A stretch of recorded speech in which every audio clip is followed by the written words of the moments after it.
Hello guys സുഖമാണ്. അപ്പോൾ ഞായറാഴ്ച രാവിലെ പള്ളിയിലൊക്കെ പോയിട്ട് ഞങ്ങൾ നേരെ എം ജി പോയി ഗൈസ്. ഇപ്പോൾ എം ജി ഇപ്പോൾ തുംകൂറുള്ളവർക്ക് എല്ലാവർക്കും അറിയാം. അപ്പോൾ ഞങ്ങൾ അങ്ങനെ ബസ്സിലൊക്കെ കയറി നേരെ ഞാനും തമ്പുരിന്ന് മാത്രമുള്ളായിരുന്നു ഗൈസ്. അപ്പോൾ ഞങ്ങൾ എം ജി പോയി ചുമ്മാ രണ്ട് ഡ്രസ്സൊക്കെ വാങ്ങാമെന്നൊരു ഐഡിയയില്ല പോയി ഗൈസ്. പക്ഷേ ഞങ്ങൾക്ക് ഒന്നും ഇഷ്ടപ്പെട്ടില്ല. പിന്നെ ഞങ്ങൾ അവിടെ നിന്ന് ഇറങ്ങി പിന്നെ ചെരുപ്പ് വാങ്ങാൻ വേണ്ടി പോയി ഗൈസ്. ഞങ്ങൾ രണ്ട് ചെരുപ്പൊക്കെ എടുത്തു. പിന്നെ കുറച്ച് ക്ലിപ്പും സ്ലൈഡും അങ്ങനത്തെ കാര്യങ്ങളൊക്കെ വാങ്ങി ഗൈസ്. പിന്നെ ഈ ഒരു ഗ്ലാസ് ഞങ്ങൾക്ക് ഇഷ്ടപ്പെട്ടായിരുന്നു. പിന്നെ ഞങ്ങൾ അത് വാങ്ങിയില്ല ഗൈസ്. ആരുമില്ലാത്ത ബസ് ഞാനും എൻ്റെ തമ്പുരും കൂടെ മാത്രം ആ ബസ്സിൽ കയറിയിരുന്നു ഗൈസ്.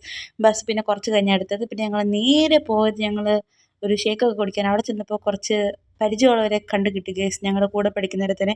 പിന്നെ കുറച്ച് നേരം അവിടെ സംസാരിച്ച് ഞങ്ങൾ ഷേക്കിനൊക്കെ ഓർഡർ കൊടുത്തു ഗൈസ്. അപ്പോൾ ആ ഗ്യാപ്പിലോട്ട് ഡ്രീം കേക്ക് ഇരിക്കുന്നുണ്ടോ, അങ്ങനെ ഞങ്ങൾ ഡ്രീം കേക്കും വാങ്ങി ഞങ്ങൾ കഴിച്ചു ഗൈസ്. അത് കൊണ്ടുവന്ന് വെച്ചതേ ഓർമ്മയുള്ളൂ. ചടയുടെ ഇടയപെടെ എന്തായിരുന്നു ഗൈസ്, അത് പെട്ടെന്ന് ഞങ്ങൾ എല്ലാവരും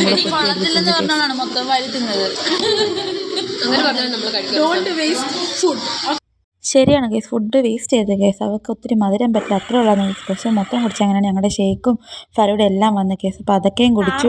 ബർത്ത്ഡേ ഞങ്ങൾ ഇവിടുന്ന് 2 ബർത്ത്ഡേ പാർട്ടി പാടിയതുള്ളൂ ഗൈസ്. അവർ ആ കേക്ക് മൊത്തം ഞങ്ങൾക്ക് തന്നിട്ട് പോയി ഗൈസ്. ആരാണ്ട് ഒരു ബർത്ത്ഡേ എന്താ ഗൈസ്. അപ്പോൾ ഞങ്ങൾ അവിടെ നിന്ന് ബർത്ത്ഡേ പാർട്ടി പാടിയാണ്. അവർ ആ കേക്ക് മൊത്തം ഞങ്ങൾക്ക് തന്നിട്ട് പോയി. പിന്നെ വരുന്ന വഴിക്ക് 2 റീൽസും കാര്യങ്ങളൊക്കെ എടുത്ത് ഗൈസ്. ഞങ്ങൾ റീൽസൊക്കെ എടുത്തിട്ട് അവിടെ നിന്ന് പിന്നെ നേരെ ഇറങ്ങി ഗൈസ്. എന്നിട്ട് ഞങ്ങൾ സമയമില്ലായിരുന്നു ഗൈസ്, ഞങ്ങൾ ഓടിപ്പിടിച്ചത് ഗൈസ് ഹോസ്റ്റലിൽ ചെന്നത്. അങ്ങനെ ഞങ്ങൾ ഹോസ്റ്റലിലൊക്കെ ചെയ്യുന്ന പിന്നേക്ക് അത്രയേ ഉള്ളൂ. ബായ്.